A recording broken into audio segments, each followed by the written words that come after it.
We're going to have quite a controversial panel now because we're going to be discussing the benefits or the pitfalls of artificial intelligence in the music industry.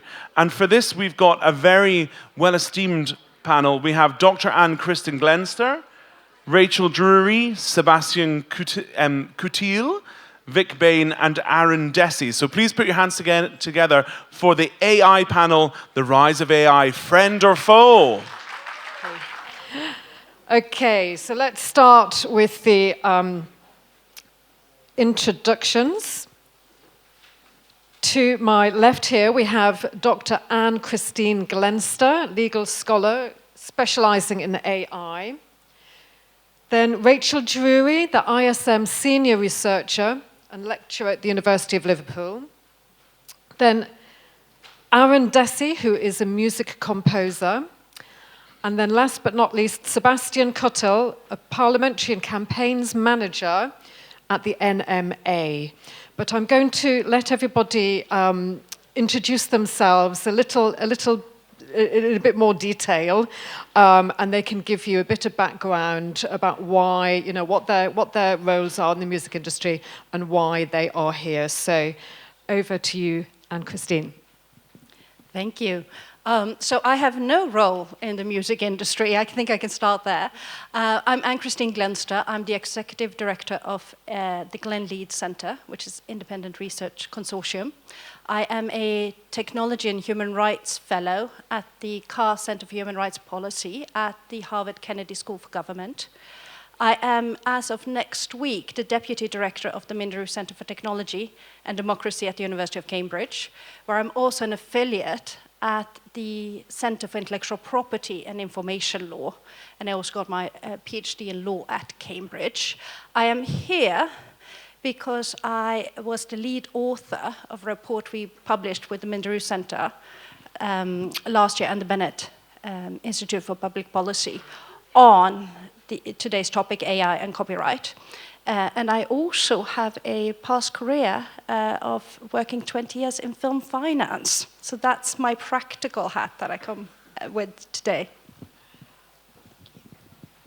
Hi, everyone. I'm Rachael, and I am at heart a musician. I've been a violinist for most of my life.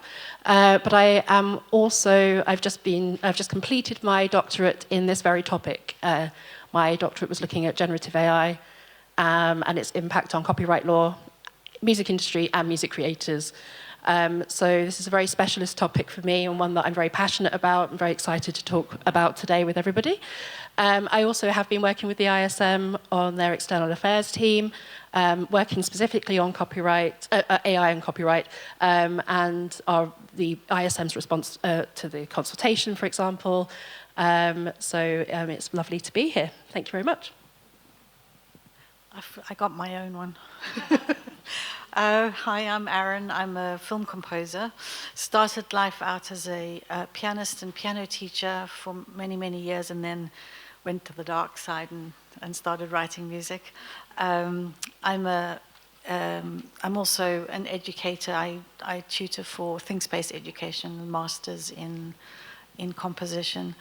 And I'm a member of the Oscars Academy in the music branch, and just started doing a bit of film producing. So lots to do in the film industry and nothing to do with AI. Hello, I'm Sebastian. I work for the News Media Association, and we are the representative body for all of the national and local newspapers in the UK, all of the ones you'll like, all of the ones that you might not like so much. And as parliamentary and campaigns manager, I am essentially a lobbyist. So it's my job to try and persuade the government and MPs to do things that they may not wish to do of their own volition. I don't have too much connection to the music industry, but my mum plays the cello very badly. So she's delighted that I'm here today. We'll have to get your mum. Is she a member, the ISM? So let's start at the very beginning. To you, Rachael. Can you please tell everyone in the room what is AI and what is the current state of copyright regarding AI in the UK. Yeah, okay. Is this on? Yes. So AI is a computational system that is able to imitate or mimic any task that would normally be done with human intelligence. So if we put that in context of music industry, it might be a system that can generate a melody or write some lyrics or harmonize a line that you've written. But the technology that we're really concerned about is generative AI. So if you think about AI as a system that's able to think, a thinking machine, generative AI is a creative machine that is then able to learn from data in the same way that any traditional AI system would be able to, but then it generates new content. And this is where we have issues with copyright, because the critical thing about generative AI systems is that it learns on existing data. So again, to put that in context of music industry, we're talking about the music that you create. The music that you create is the data that's fed into AI systems. The AI system chops it up, learns a bit from it, puts bits back together, and then it generates new content that's going to be competing with the works that it's been trained on. And that's why it's become such a controversial topic. When we think about copyright law, there's really two big conversational items within copyright law.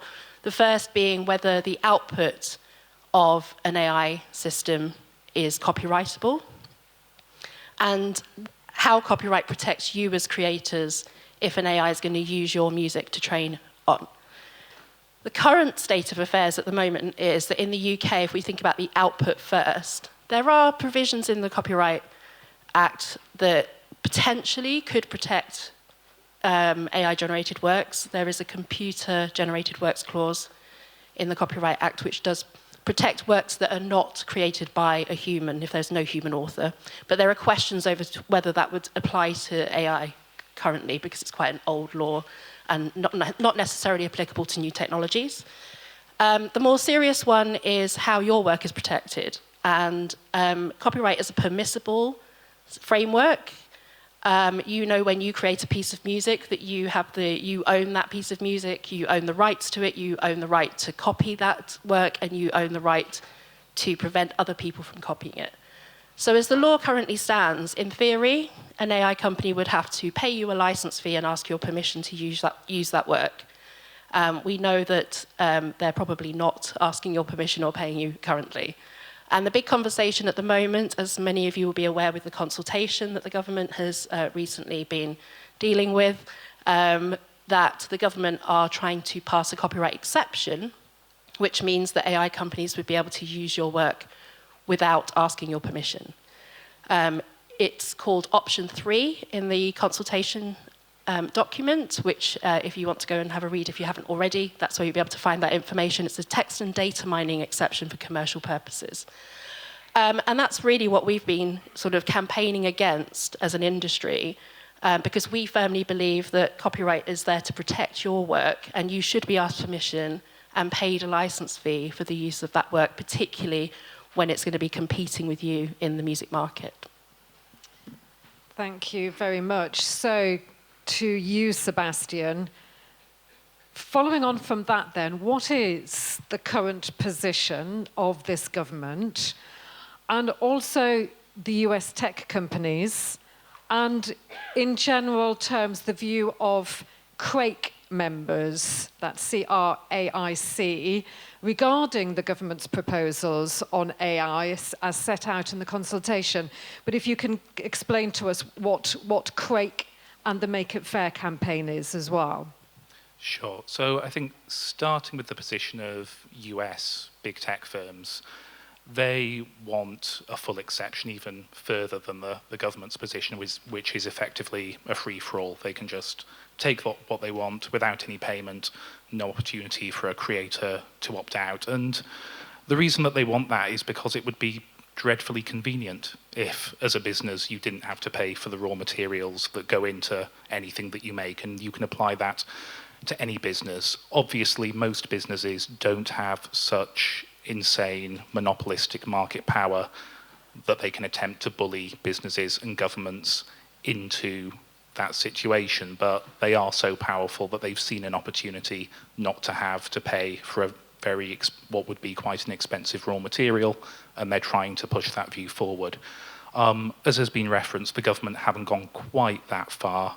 They want to create a situation where the default is that content or music can be taken for free, but that creators have an opportunity to opt out, to retain the rights over their work, should they choose to do so.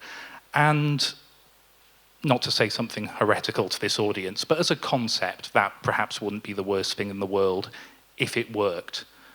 The government, unfortunately, have freely admitted that there is no technical mechanism in existence that would allow a creator to opt out at this point, and they seem to have gone down this route in the consultation in the hope that a solution will magically appear.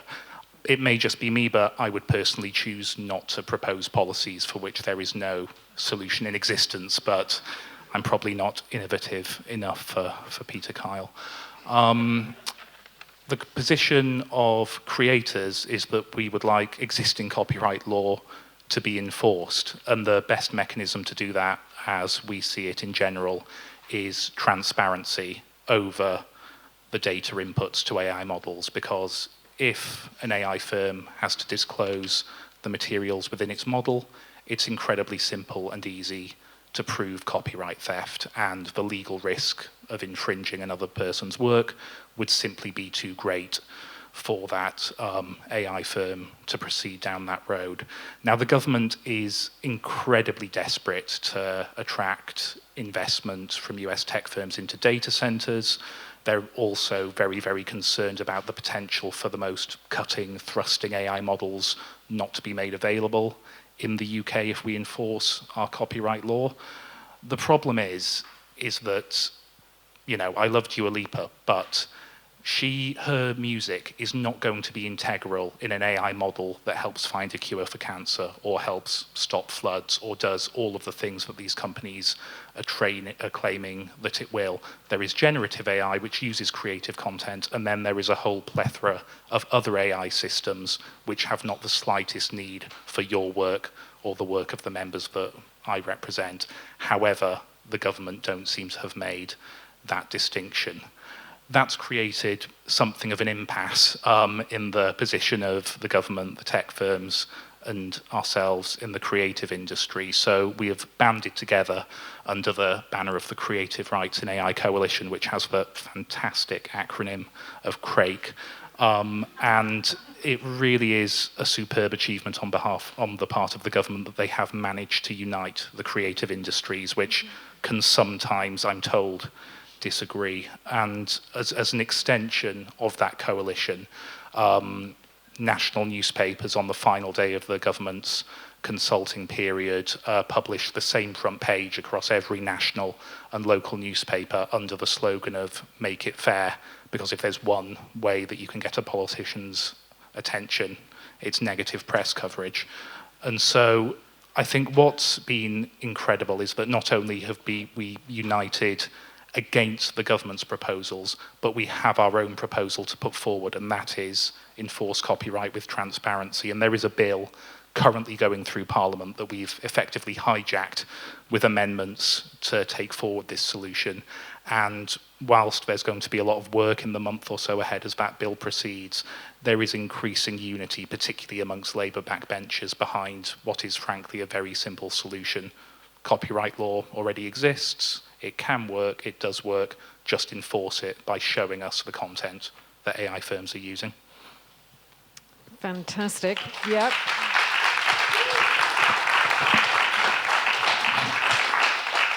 Thank you very much. Well, so far it's been a very united panel, actually. So, to Ann Kristin, do you think AI can be regulated, and if so, how? What are the barriers, if any, to this happening? For instance, the geopolitical aspect. So thank you, and thank you for such a clear summary of the issue. Well, so when I was told about this question, I thought what I'm really interested to tell you about is the geopolitical landscape, or my take on that, so as a bird's eye view. And I'm going to refer to my notes as I go off-piste, and then go to regulation. I came back on Thursday from spending time at Harvard and then Washington, D.C. So I want to tell you a little bit about what that experience is like. Because as Sebastian mentioned, these are American IT companies or AI companies that are driving the, even the legal reforms forward. So with that, a couple of things to notice where we are. Two things come out in the literature on geopolitics: statecraft and multipolarity.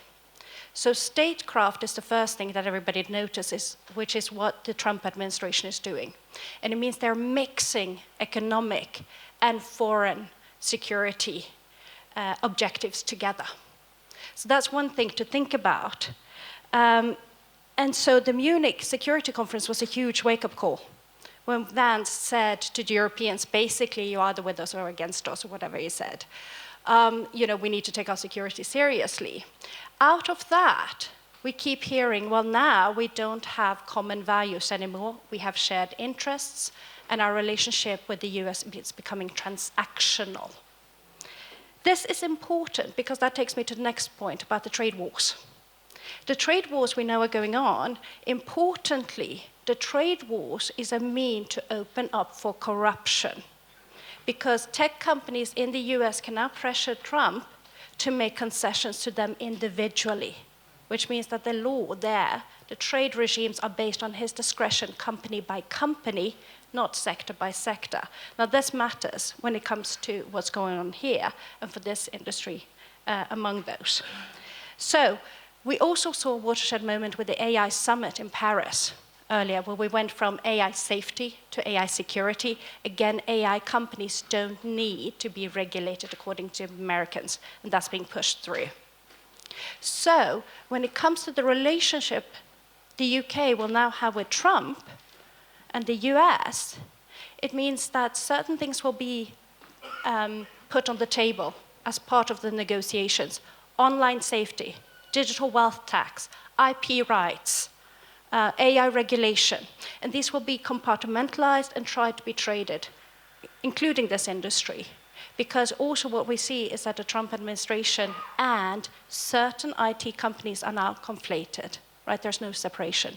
And so the third last thing on the US is we are seeing a systematic dismantling of the rule of law.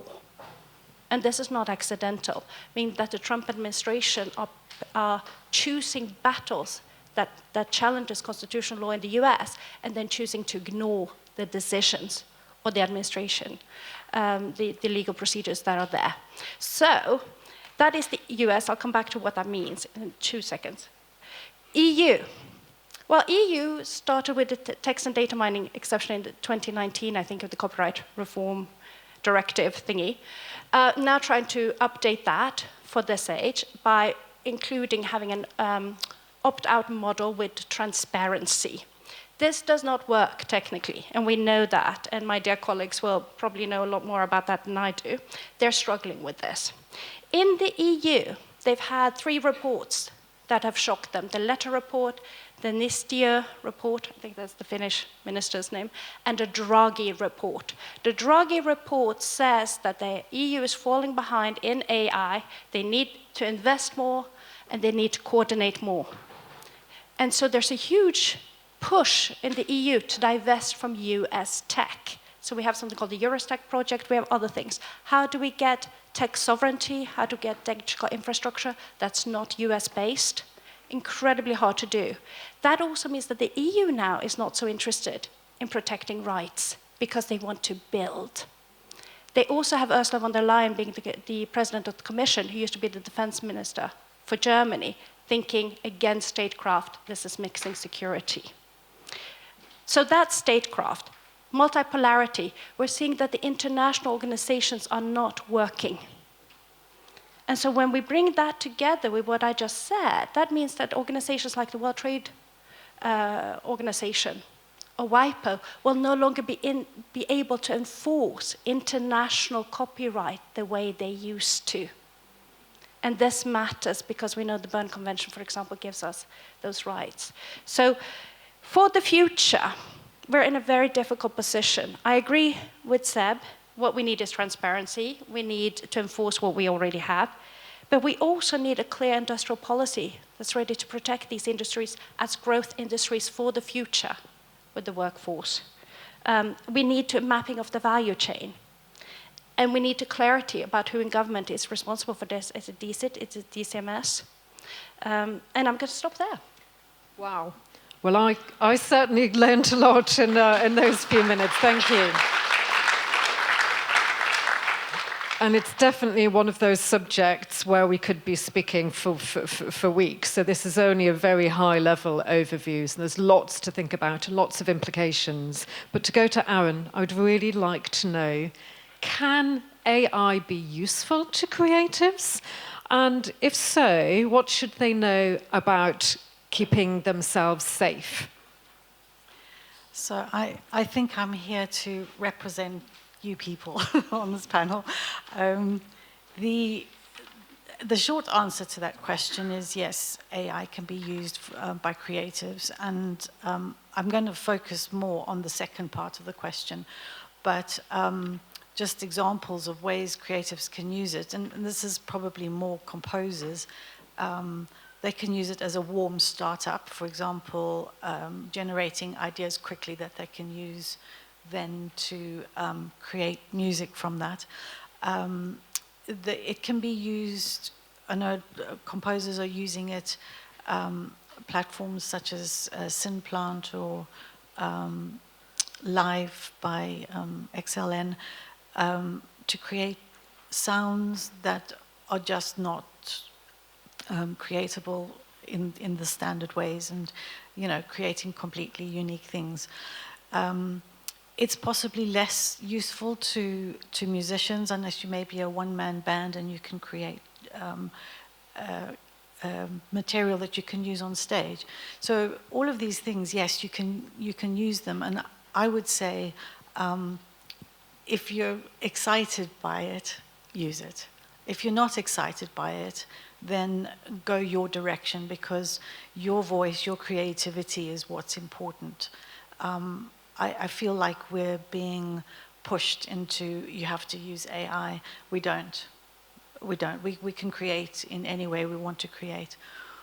But the second part of the question is the important one. And I think if you're going to use AI, use it with intent and with responsibility. And what I mean by that is know what it is that you're doing, know what it is that you're using. For example, you get platforms that you can download onto your computer. You don't have to be linked to the internet to use them. Whereas others, you have to actually go onto the platform on the internet. Now, what's the difference? Well, the ones that are on the internet, anything you upload into that, you're basically giving over to their machine. You're feeding the monster, the AI monster, by doing that. Whereas if it's a platform that's downloaded onto your computer, you have, you're feeding that machine, but it's your own stuff. It's not being shared with other people. So those are one ideas. The other is, for example, bear in mind when you use AI, who you're cutting out of the chain. Are you cutting out mix engineers? Are you cutting out musicians? And what ramifications those have? It has ramifications for studios shutting down and all the people centered around that losing jobs. So no one, I would say go the route that you want to go, but be aware of what it means and the context of it. The other thing is, there are some platforms calling themselves ethical AI, and I haven't done research into them, so I can't tell you whether they are or not. But for example, there is one called Loudly that is busy, that says they don't train it on stolen data. It's all done with permission, and you can get your copyright. So you can look into the platforms and decide whether they're ethical enough for you or not. And then there's an idea called personal minimums. So I fly planes as just a fun thing. And pilots, yeah, just for fun. Pilots have a thing called personal minimums. So this is separate from the rules of the law, air law, is making a decision about what your minimum is before you fly. For example, there's 2 fluffy clouds in the sky. I can go flying. There's 3 fluffy clouds in the sky. I'm not going to go flying. Whereas somebody else might say, oh no, 3 fluffy, can't say that word. 3 fluffy clouds is great. I'll go flying with 3 fluffy. So it's that kind of thing. It's knowing your personal minimums and how that would look like for this AI thing is, for example, I will use AI only on my own computer. That's my minimum. I'm not going to feed the online monster. Or I will use a mastering assistant when I'm pitching for a project, but if I actually have a feature film that I'm going to be scoring, then I'll hire an engineer. It's that kind of thing is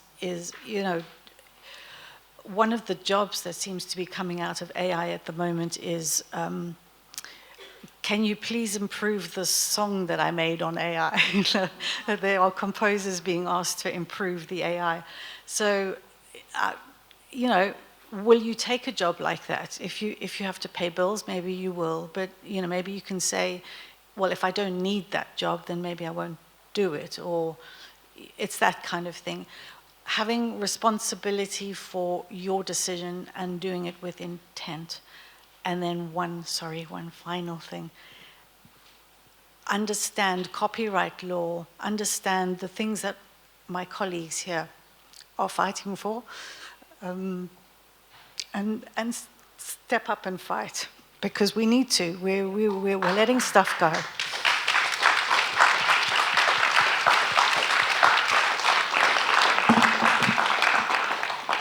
Thank you very much. So we all have to think about our fluffy clouds.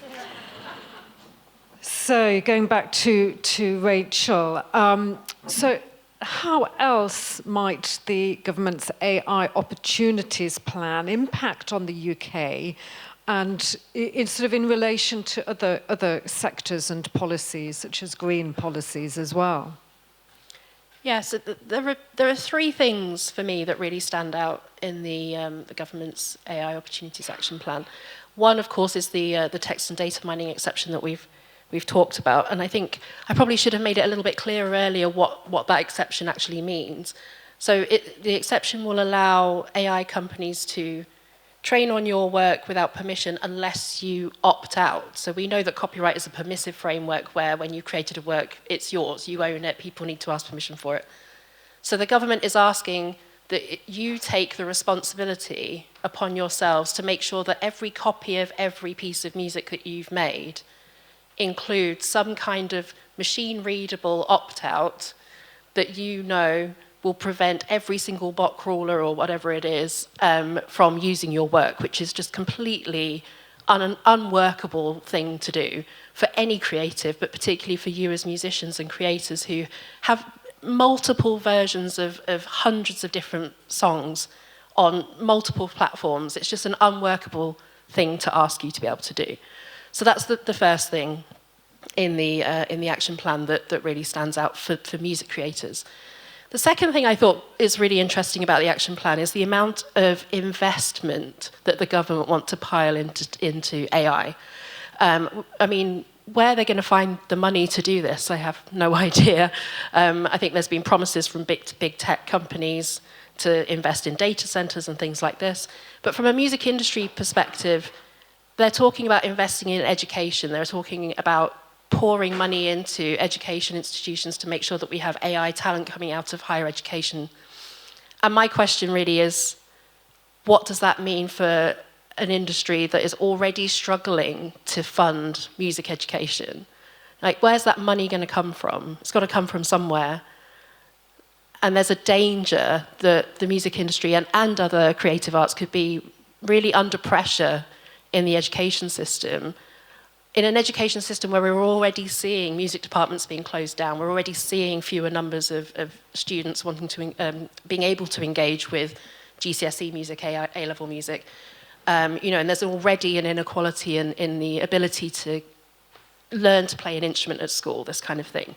Is this investment, this huge amount of investment in AI in education, going to mean that more is going to be taken away from that?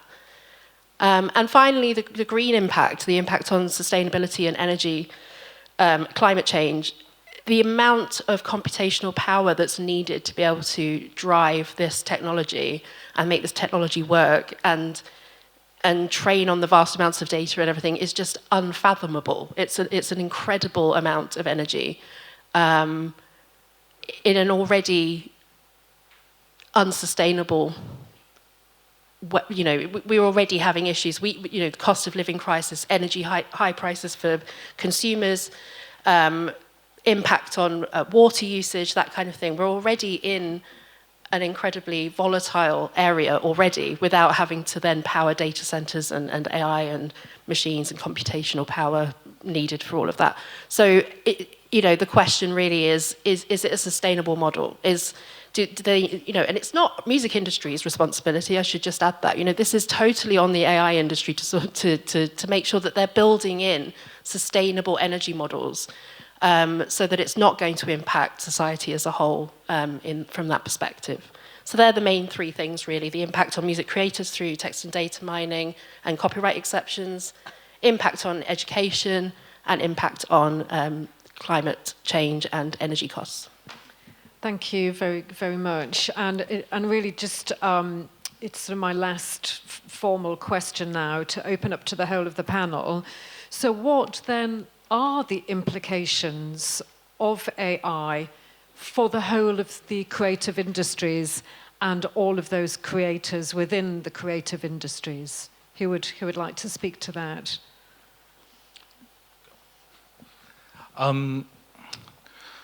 I'll do a very political thing and not directly answer the question, because I just wanted to say one more thing about the AI action plan. I think an incredibly significant thing about that plan is just the person who wrote it, the single person, who is a man called Matt Clifford, who holds the distinction of co-founding the venture capital firm with the most investments in AI startups in Europe. And he is absolutely somebody who should be in the conversation when it comes to AI development and the plan for the UK.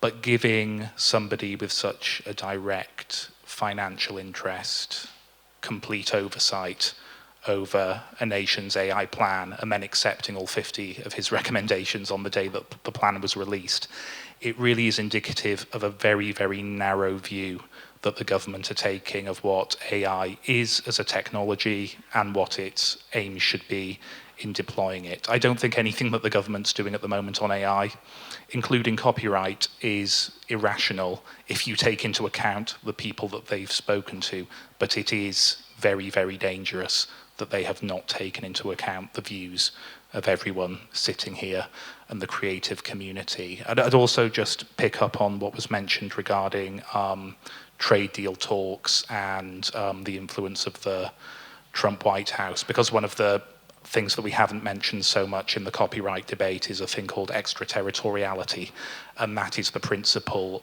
that I think creatives would like to see in copyright law, that if a firm wants to market and deploy their model in the UK market, they have to comply with our copyright law, even if the training takes place elsewhere, because that is one of the key arguments deployed by the AI industry, that if the scraping takes place in a data center in San Francisco, then our laws don't apply. That really, if the government isn't willing to try and enforce laws of that nature, it really goes to some pretty fundamental questions about our sovereignty and our parliamentary democracy if we feel that we are not able to enforce laws in the interests of UK citizens rather than US tech firms. And it's the same thing in the context of the trade deal discussions. What does it say about our parliamentary democracy and our sovereignty if the government is prepared to trade away laws that have already been passed by our parliament? that's a bit depressing, but important. Thank you. So then, what could some implications of our AI future be for the creative industries? So I'm going to come at this from a philosophical point of view and less practical. As I see the creative industries and artists in whatever form as being guardians of humanity. And I think it's really important that whatever tools we use to put our art out, that it's still our unique voices that are going out. Everyone has a lived experience that is different, and putting that out into the world to enable people to heal, to see different points of view, to process life, to experience life in different ways, that's really important, and AI can't do that. So whatever it is that we move forward with to be pushed into, okay, you just got to get music that's done by AI, that's not going to do that. It's not going to feed our souls. And we really need to fight for that aspect in this world, is stand up for that humanity. Thank you very much. Music is such a integral human quality. So please don't stop creating. That would be my first message. Yes, it feels like it's doom and gloom, but that doesn't mean that you should stop creating. Because if you stop creating, then they'll go, well, there we go, we can fill that gap. Don't let them have a gap to fill. So keep creating. And secondly, just to pick up on what Seb was saying, there's been an enormous amount of coming together in the creative industries over this. And I think in the music industry, where we're struggling a little bit, is that people don't understand it, or they don't think it affects them because they're not composing music. And I just want to really reiterate the point that you can be anyone in the music industry, and this is going to affect you. Whether you're working as a performer, a composer, an educator, or in the tech side of the industry, it is going to affect you. And I think we all, there's power in numbers, and we all need to come together and have the same voice on this. And this is where ISM can really step in and help with this. We have a survey out at the moment. If you haven't done the survey yet, please do.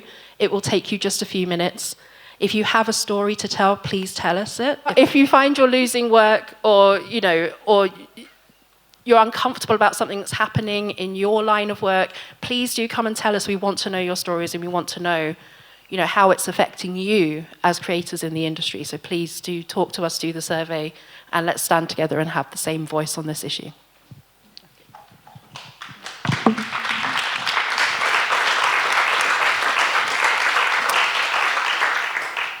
And I just want to make a couple of very brief comments about the wonderful things that have been said. Totally agree with what you said about the investment. Where is the money going to come from? I'm thinking about the discussion the Arts Council have had about how they've had to fulfill music teaching functions when it should actually be teachers and so on. Huge issue about workforce. There is this question too about the fairness. Back to what Seb said, and thank you for explaining the territoriality or extraterritoriality so well. The next thing that I'm hearing from the tech lobbyist is that their plan is to go in and say, well, this is all altruistic. Seb kind of alluded to it, saying, oh, it's going to solve cancer, we should do it. Well, even if it's going to solve cancer, you should be paid for your work to contribute to those solutions. So what I'm hearing now is that there is interest in can we say, oh, information should be free or altruistic or good for research, or can we go in that way?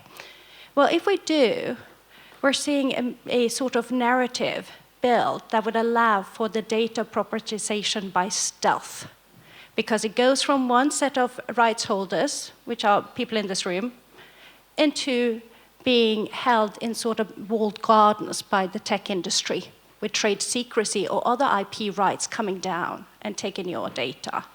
So I think we need to be extremely careful about this. And what we're also seeing is, if we take away the copyright, a couple of things there. Transparency, yes. Data provenance tracing, yes. Attribution, please.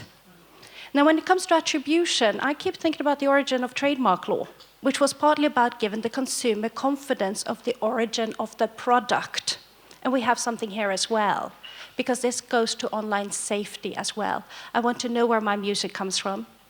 I want to know where it was made, who made it, and so on. But instead, we're finding that data is being made sort of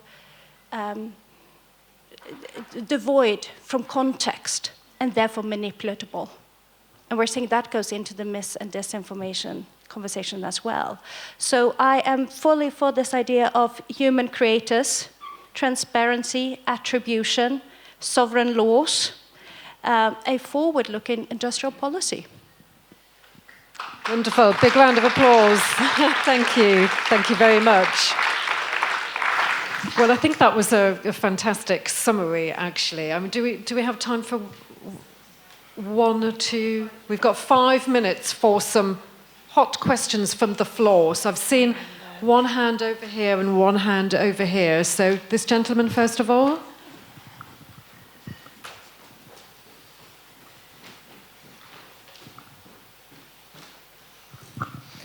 Thank you very much, everybody. It was a really fascinating panel. I just wanted to ask about campaigning. So there was a recent album release called Is This What We Want? It was by at least 1,000 musicians saying it was effectively a load of recordings of empty recording studios.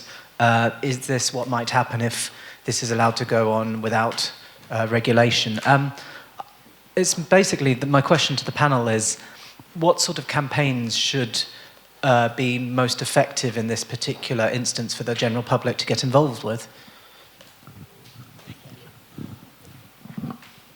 Incredibly boring answer, but probably the easiest and most effective thing you can do in the first instance is write to your MP.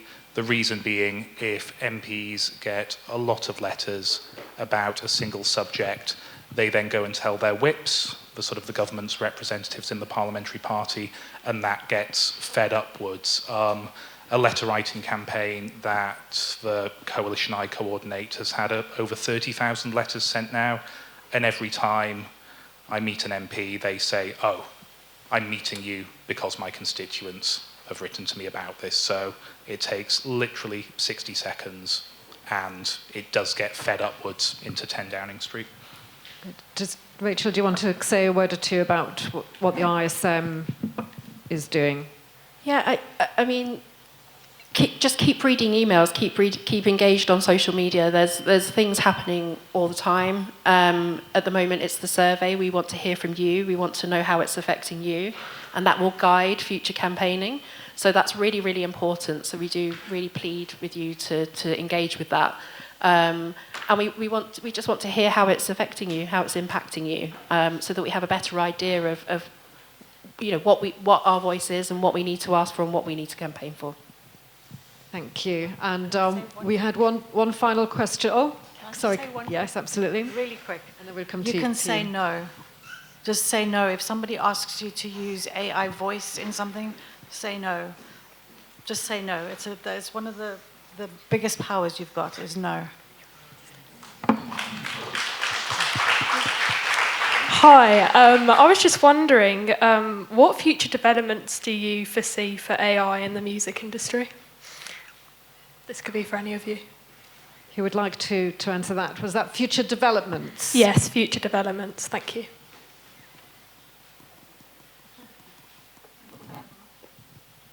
It's very difficult to say what it's going to look like. That's the scary thing about this technology, is that we don't know how far it's going to go.